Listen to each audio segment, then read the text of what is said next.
Around the World in 80 Days by Jules Verne.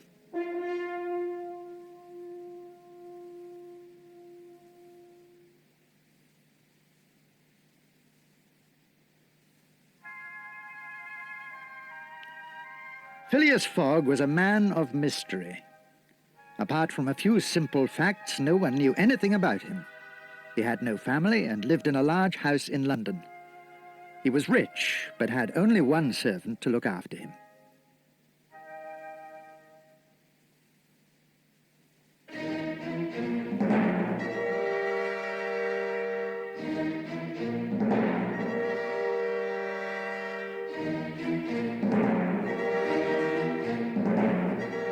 Fogg was a man of very exact habits. In his house hung a timetable. It showed that he had tea and toast at exactly 8:23 each morning. At 9:37, his servant took him his shaving water heated to exactly 86 degrees Fahrenheit. Each day at exactly 11:30, he left home and went to the Reform Club.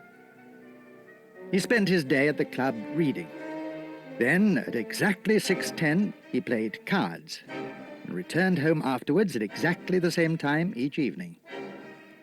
His fellow card players found the handsome Phileas Fogg quiet and charming.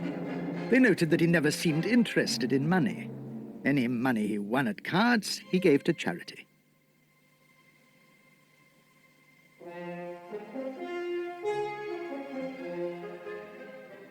Because these few simple facts were all that anyone knew about him, what began as a bet nearly ended in tragedy for Phileas Fogg. It happened like this.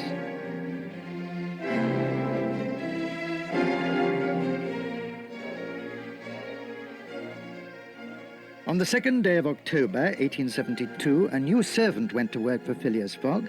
He was a Frenchman named Jean Passepartout. He had had many jobs. He had been a fireman in Paris, a singer, and an acrobat in a circus. He was strong yet gentle, and his happy, smiling face made him popular wherever he went. After wandering from job to job, all Passepartout wanted now was to settle down and lead a quiet life. Phileas Fogg seemed to be just the master he needed. He couldn't have been more wrong.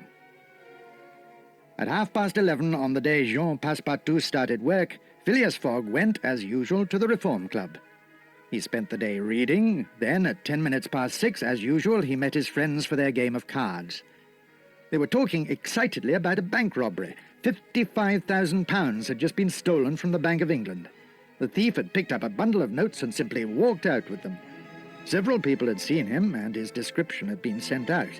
A reward was offered for his capture, and detectives were watching railway stations and ports to try and stop him leaving the country.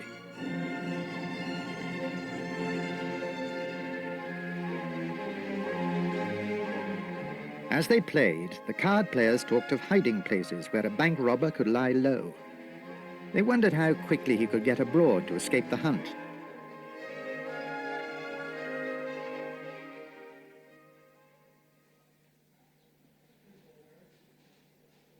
The world is a big place to hide in, said one. Yes, Agreed Phileas Fogg. but now that we have telegrams, railways and steamships, the world has become much smaller. The world hasn't shrunk, replied one of his friends, just because we can travel around it in 3 months. You don't need 3 months. Said Fogg. You can travel around the world in 80 days. 80 days? Impossible! Laughed another player. Think of the things that could go wrong, said a third. No, Exclaimed Phileas Fogg. I know it can be done. I'll bet £20,000 on it. To prove it, I'll set out tonight. I shall go around the world in 80 days. You're joking, You can't leave tonight. You'll never do it. exclaimed his friends one after the other. I will. Said Fogg quietly. An Englishman doesn't joke when he makes a bet like this. Do you accept the bet? Very well. His friends agreed. We accept. Good. Fogg told them. Today is Wednesday, October the 2nd. I shall be back here in the Reform Club at 9:15 on Saturday, December the 21st. Now, gentlemen, let us finish our game. When he got home, Phileas Fogg called to his servant. Pack a small bag, Passepartout. We leave for Dover in 10 minutes. We are going around the world. Around the world? Gasped Passepartout. Yes, around the world. Fogg repeated. We start at once. Oh, a fine thing. Muttered poor Passepartout as he packed a bag. All I wanted was a quiet life. Now I've a master who sets out on a crazy adventure. By 8 o'clock, they were ready to leave. Fogg carried a timetable of the ships and railways of the world. Into their bag, he slipped a thick roll of banknotes. Take good care of this bag. He told Passepartout. It has £20,000 in it. At the station, Fogg booked 2 tickets to Paris. His friends from the Reform Club were waiting to see him off. Gentlemen, He said, when I return, you may examine my passport. You will be able to see the stamps of the countries I shall have passed through. They will prove I have been around the world. We will meet again at 9:15 on the evening of Saturday, December the 21st. The train puffed out of the station. Phileas Fogg sat silently in his corner seat, and Passepartout, hugging the bag, stared out gloomily into the dark night. The news of Phileas Fogg's bet spread like wildfire. His picture was in every newspaper, and people spoke of little else. Some thought he was bound on an exciting adventure. Others shook their heads and said he must be mad. Fogg and Passepartout travelled from Paris to Italy. There they went aboard the steamer Mongolia that would take them to Bombay on the west coast of India.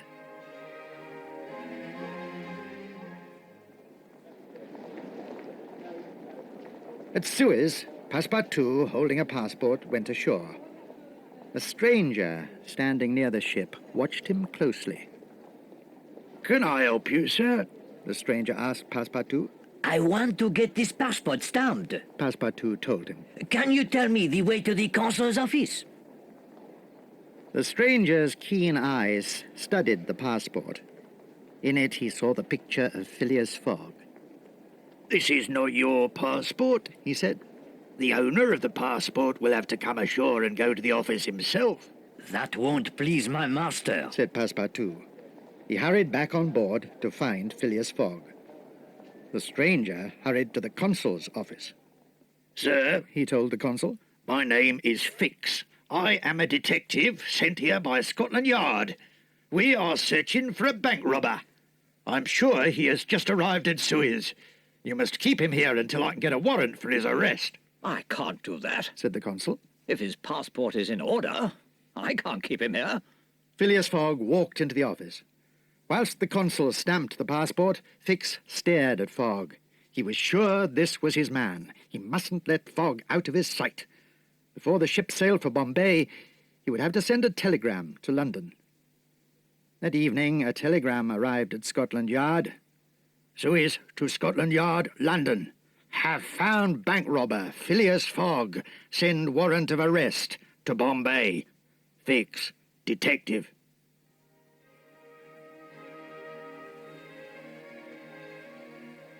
Soon the newspapers were full of stories about the mystery man Phileas Fogg. In the Reform Club, other members carefully examined his photograph. It was certainly very like the description of the bank robber. His world tour was just a trick to throw the police off his track. Instead of being a hero, Fogg was now a hunted bank robber.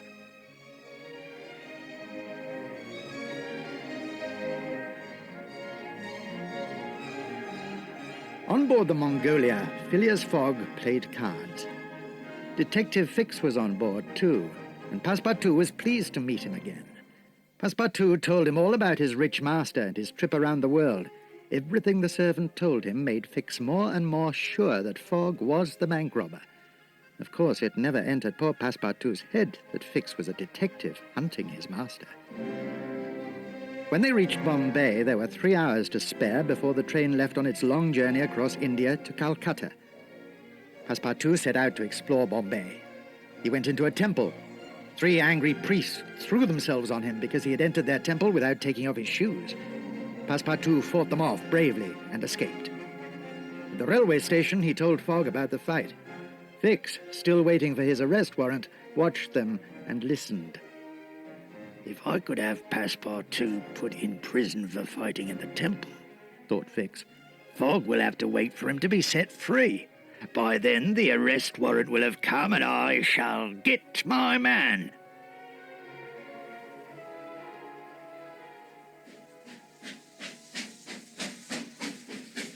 train left, and Fix stayed behind.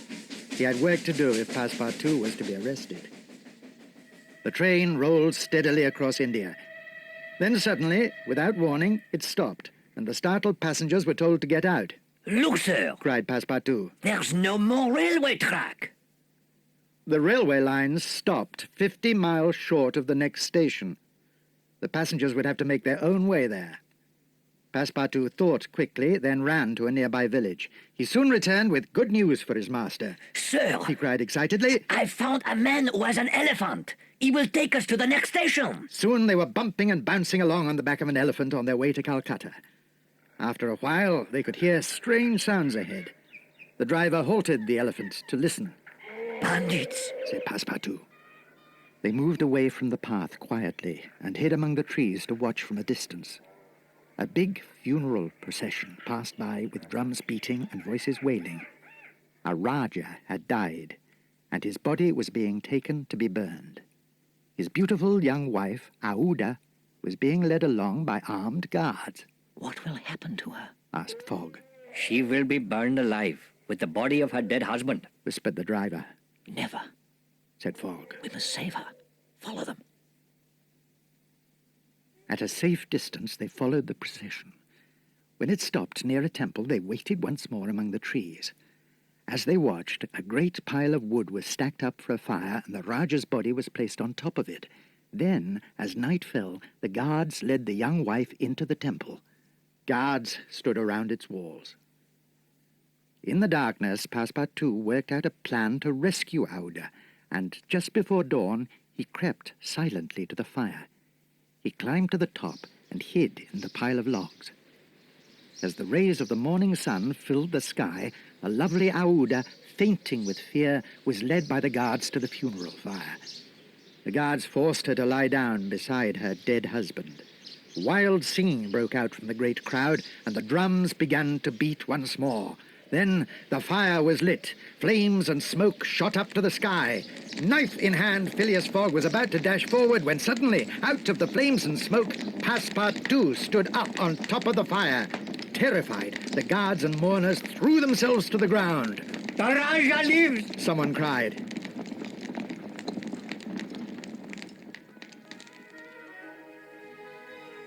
Passepartout seized Aouda from the flames, bounded from the fire, and dashed with her to safety. Phileas Fogg helped them onto the elephant, and they were off. Shots and cries rang out behind them. They had escaped in the nick of time. As the elephant moved swiftly over the ground away from danger, Aouda thanked her rescuers. Her beautiful eyes were filled with tears of joy. That night they reached the next railway station and boarded the train for Calcutta. Fogg had been thinking hard, and he knew that Aouda would never be safe in India. He had decided to take her with him to Hong Kong, where she had a cousin who would take care of her. But when they got out of the train at Calcutta, a policeman stopped them. If I'm charged with stealing Aouda, Thought Fogg. I shall refuse to send her back to her death. To his surprise, however, the policeman arrested Passepartout and charged him with fighting in the temple in Bombay. In the court, Fogg paid his servant's fine. At the back of the courtroom, Fix, the detective, was furious. The arrest warrant for Fogg had still not arrived, and he could delay him no longer. Just as the steamer for Hong Kong was about to sail, they all raced on board. During the voyage, Phileas Fogg and Aouda spent their time happily. He found her gentle and charming, and she learned to love the noble, kindly man who was taking her to safety. Passepartout was surprised to see Fix again. He began to think he might be a spy sent by the Reform Club to watch them, but he did not tell Phileas Fogg of his suspicions. Despite fierce storms, they docked in Hong Kong 16 hours before their next ship, the Carnatic, sailed for Yokohama in Japan. Fogg hurried into town with Aouda to find her cousin. To Aouda's dismay, however, her relative had left Hong Kong and had gone to live in Holland. You must come to Europe with us. Phileas Fogg told her. Meanwhile, Passepartout had wandered into the city on his own. Much to his surprise, he met Fix. Are you going to Japan too, sir? He asked. I am, the detective told him. Together they went to book tickets for the ship to Yokohama. At the ticket office, they learned that she would sail earlier than they had expected. My master will be pleased to sail tonight. Passepartout said. I must hurry to tell him. There's plenty of time, said the cunning detective. Let's have a glass of wine together. Over a glass of wine, Fix at last told Passepartout that he was a detective. Your master, he said, is the missing bank robber. Help me to catch him and I'll share the reward with you. Nonsense, cried Passepartout. My master is the most honest of men. I'll never betray such a fine man. Never. You know nothing about him, Fix told the loyal Passepartout.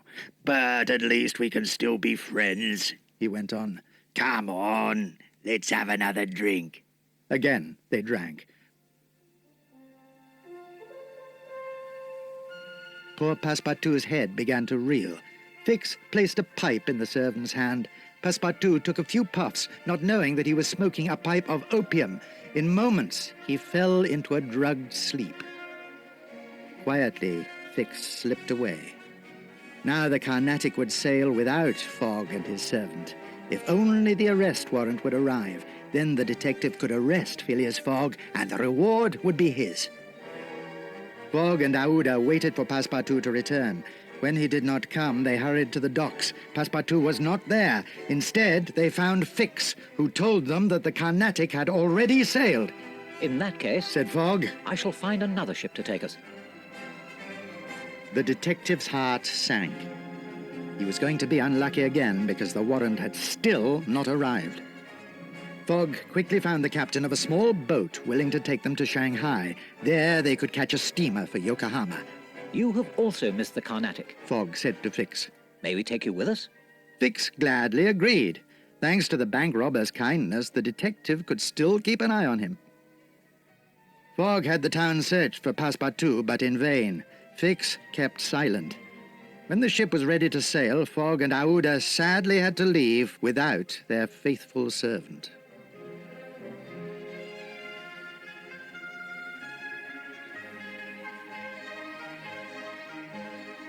To continue this story, when the music stops, turn the cassette over.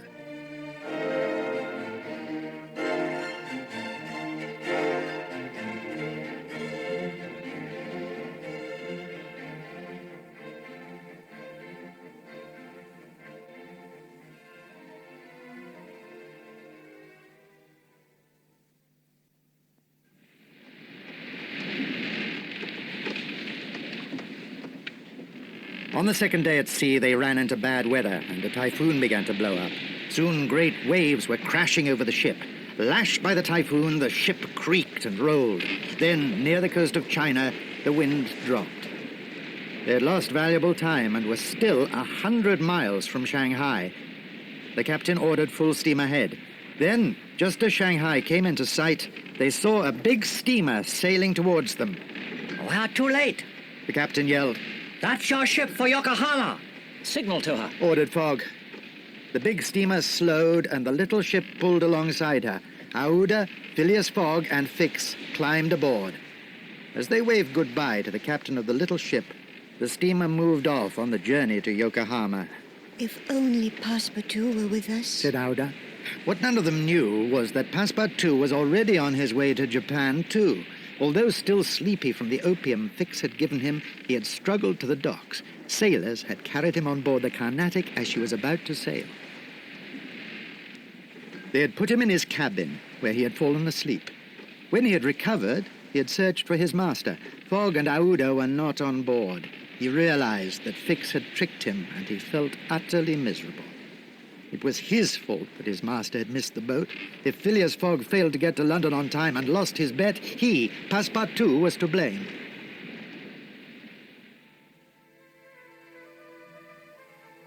Alone and penniless, he stepped ashore in Yokohama. He wandered the streets, wondering how he could earn money to get back to London. Then a poster, in English, caught his eye. It read, "Grand Show. Clowns, acrobats, jugglers, tonight!" The very thing. He thought. I'll get a job as an acrobat. And he went straight into the theater. Yes, we can use a strong man. Said the leader of the acrobats. We need a man to hold up our human pyramid. You have to lie on your back, and the rest of us balance on top of you. At 3 o'clock, the show began. With a roll of drums, 50 acrobats leapt onto the stage. Passepartout lay down, and the rest, climbing on each other, balanced on top of him. The crowd cheered, and the band played as the human pyramid grew higher and higher. As he lay on his back, Passepartout could see up into the theatre. There, up in the gallery, he saw Mr. Fogg and Aouda. Master! Shouted Passepartout joyfully. He pushed off the men on top of him, and the human pyramid collapsed in a heap. He raced off the stage to join his lost master and Aouda. The theatre was in uproar. The acrobats were wild with anger, but Fogg, delighted to be with his servant again, calmed them with a handful of banknotes.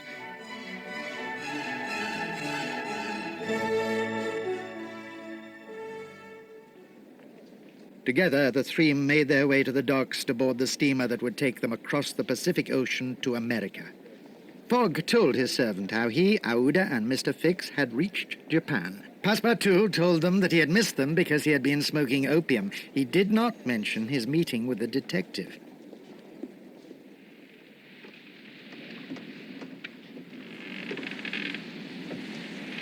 The steamer sailed on time for San Francisco. So far, so good. Said Phileas Fogg. At this rate, we shall be back in the Reform Club in time. Passepartout was delighted. He was back with his master and Aouda. Mr. Fogg could still win his bet, and at last they seemed to be free of Fix. He was glad, too, that he had not told his master about the detective. Clearly, there had been a mistake. There had been no need to worry. He was feeling his old, cheerful self as he went for a walk on deck. Then, turning a corner, he came face to face with Fix.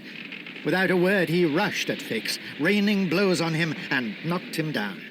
That's for the trick you played on me. He roared. Any more of your tricks and I'll break your neck. Wisely, Fix kept out of sight for the rest of the voyage, and 11 days later, the ship sailed into San Francisco.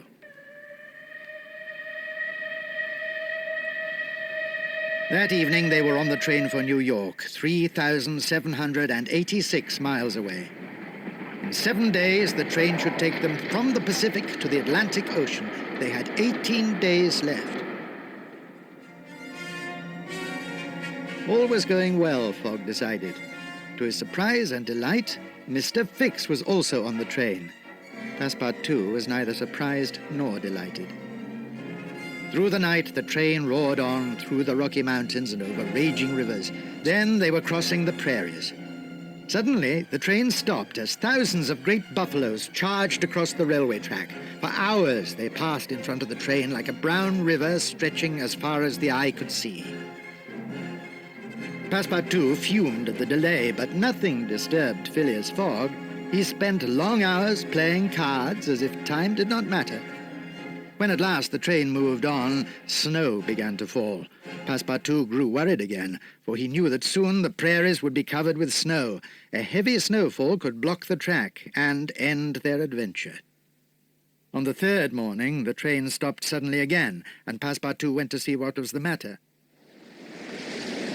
No, you can't cross the river. He heard a signalman say. The bridge isn't strong enough to take the train. The train driver was not to be stopped. Let me through. He demanded. If we go at top speed, we'll nearly fly across. He reversed the train down the track, then drove forward, quickly gathering speed. The engine shrieked. The train shuddered. They were doing 60, 80, 100 miles an hour. The wheels hardly seemed to touch the track. They were over the river in a flash. As the last carriage reached the opposite bank, the bridge behind it crashed into the raging river. The next day, danger struck once more. Savage yells and rifle fire filled the air as a band of Sioux Indians attacked the train. 100 of them galloped beside it, and some leapt aboard. The rifle fire was answered by pistol shots from the passengers. The Sioux chief sprang from his horse onto the engine. He knocked out the engine driver and his mate, and then tried to stop the train by turning a wheel. The engine roared on even faster. He had turned the wheel the wrong way. The train must be stopped, Cried Fogg, starting for the door. No, sir. Said Passepartout. Not you, I'll go. Unseen by the Indians, he got out of the carriage, then climbed along under the racing train. Clinging to the swinging chains, he worked his way forward until he reached the engine. Quickly, he set the engine free from the coaches, and they began to slow down. As the coaches neared a station, the Indians on board could see soldiers on the platform. They jumped from the train and made off.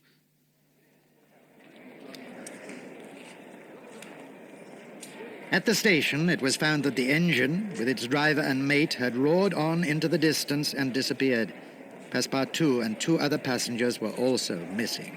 The Indians have taken them. Sobbed Auda. I shall find our brave Passepartout and the passengers. Phileas Fogg told her. With a group of soldiers, he set out after the Indians. Auda and Fix were waiting with the other passengers at the station when suddenly they heard a whistle. Then, to their delight, they saw the engine coming back down the line. The driver told them that when he and his mate had come round, the Sioux chief had fled and the engine had come to a halt. They found that the fire in the engine had burned out. They relit the fire and had come back for the coaches. Once all the passengers were back on board the train, they would carry on to New York. But what about Mr. Fogg and the missing passengers? Asked Auda. Please don't leave without them. She pleaded. They will have to get tomorrow's train. The driver replied. Auda refused to leave and waited at the station as the train pulled out. Fix stayed with her, worried that he might still lose his bank robber.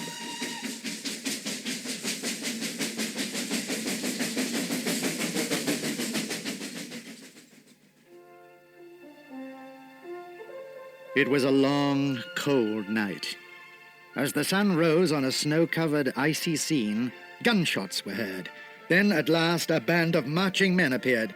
Phileas Fogg was leading the group of lost passengers and soldiers. Soon, Auda was reunited with Fogg and Passepartout. She heard how Fogg had found Passepartout and the passengers fighting off the Sioux. The brave Passepartout had felled 3 Indians with his bare fists. Fogg was angry that the train had left without them. I am 24 hours late, He said. I must be in New York on December the 11th. The steamer sails for Liverpool at 9 that evening. A man standing nearby heard this. He offered to take them on his wind sledge, which ran on steel runners and had a large sail. Fogg gladly accepted, and soon the icy wind was carrying them, including Fix, fast over the frozen snow.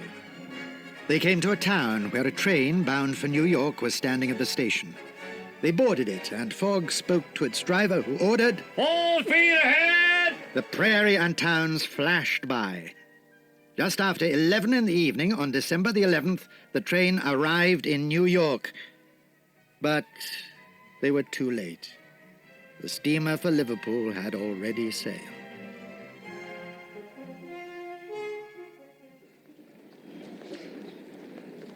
Determined not to be beaten, Fogg hurried to the docks. There he found a small cargo ship ready to sail. Where are you going? He asked the captain. Bordeaux, France. Was the reply. I'll pay you well to take me and 3 friends to Liverpool. Said Fogg. I sail for Bordeaux. Said the captain. I will take you there. Agreed. Said Fogg. An hour later, Fogg and his friends, together with Fix, sailed from New York. But Fogg had no intention of sailing to France. He had a plan. Secretly, he spoke to the sailors and paid them well.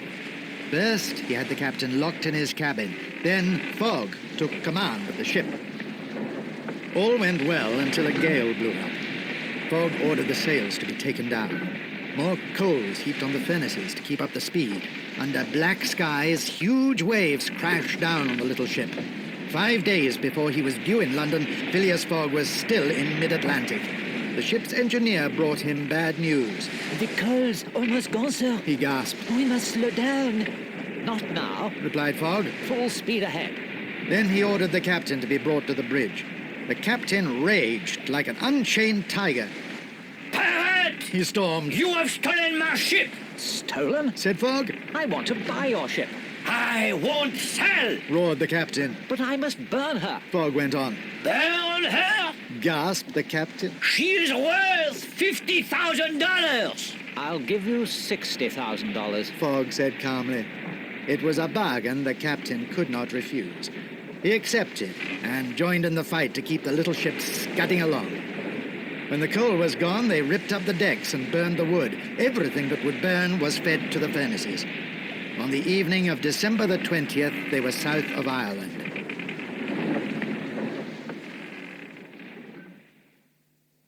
Now only 24 hours remained for Phileas Fogg to get to London and win his bet. They landed in Cork Harbour, then a fast train took them to Dublin, where they took the boat to Liverpool. Fogg felt safe as he stepped ashore at Liverpool. He knew he could reach London in 6 hours, and there were 9 hours left. At that moment, Phileas Fogg felt a heavy hand on his shoulder. I arrest you in the Queen's name, said Fix, the detective. Passepartout raised his fist, but policemen grabbed his arms, and Fogg was put in a cell in the customs house. Poor Passepartout told Aouda the whole story. He blamed himself for everything. If only he had told his master about Fix. Phileas Fogg sat in his cell watching the seconds tick away. It seemed impossible that on the very last day he could fail. At 33 minutes past 2, the door of his cell was flung open, and Passepartout, Aouda, and Fix burst in. Sir, stammered Fix.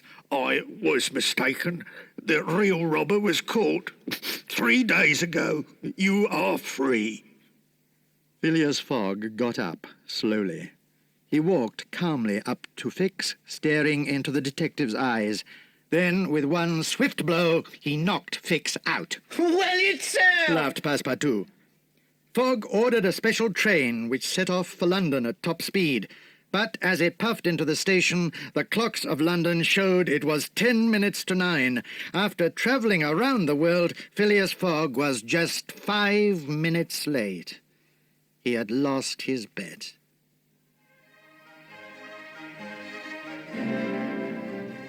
Sadly, the 3 travellers returned to Fogg's house. Few words were spoken. They all knew that Phileas Fogg was ruined. Passepartout, who blamed himself, went to Aouda's room. Madame, He pleaded.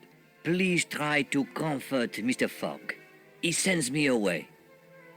When Phileas Fogg came to talk to Aouda about his plans for her, she told him, If you had not saved me, you would have had time to spare.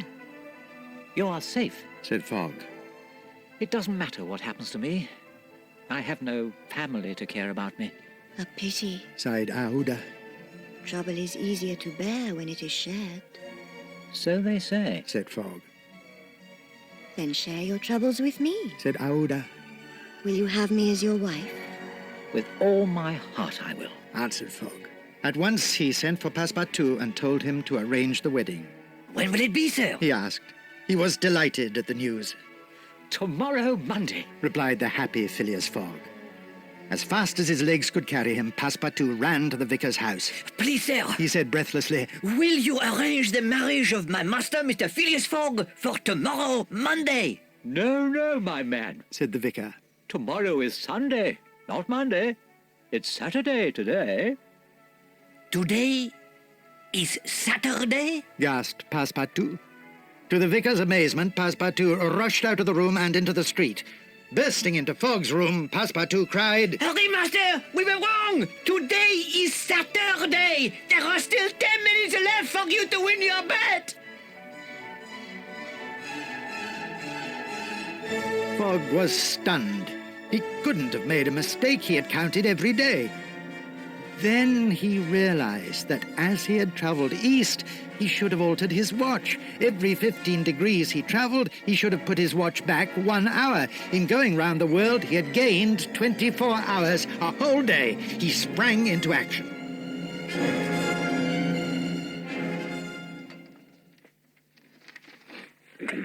On the evening of Saturday, December the 21st, the group of friends met at the Reform Club. It was Fogg's 80th day. They had no recent news of his travels, and no one knew if he was still alive. It's 8:20, Said one. The last train from Liverpool has already arrived. He can't get here now. Not so fast. Said another. Phileas Fogg is a very exact man. We are not safe until 9:15. The minutes ticked away. The second hand swept away the last minute. The clock began to chime the third quarter. The door burst open. Here I am, gentlemen. Said Phileas Fogg. Behind him was an excited crowd.